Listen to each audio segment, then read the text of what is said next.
Geert Turkstra werkt al 50 jaar voor hetzelfde bedrijf, de Noord-Nederlandse draadindustrie. Wat voor gevoel jou dat na 50 jaar? Ja, aardig lang, hè? Ja, dat is wel lang, hè? Ja. Maar het bevalt 50 jaar lang nog steeds hartstikke goed? Ja, dat bevalt best. En ik ga goed hier, ja. Leuke collega's? Ja, altijd leuke collega's, ja. Wat maakt het werk met dit soort machines, speakermeidjes, wat maakt het nou uitdagend? Wat vind je daar leuk over?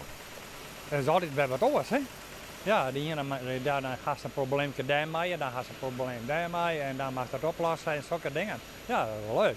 Turkstra zelfs bleef er aardig nuchter onder en wie man je te mooi betiet, alweer tussen de speakers te vinden.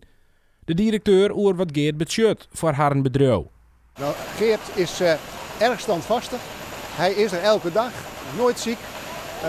Hij heeft altijd een lach om zijn gezicht. Is er op tijd, doet zijn werk. Een heel prettig persoon. Ja, het is wel heel bijzonder dat mensen zich hier toch zo thuis voelen en zo lang hier blijven. Daar zijn we best wel trots op.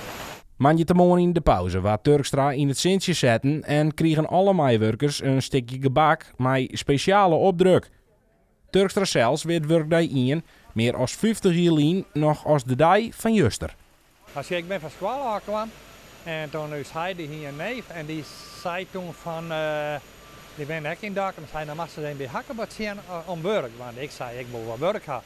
Nou en klaar en toen had ik weer een keer heen geweest en toen kon ik voor het beginnen, de tong is maar, nou ik zei maar de tong is maar dat en werk de man is maar.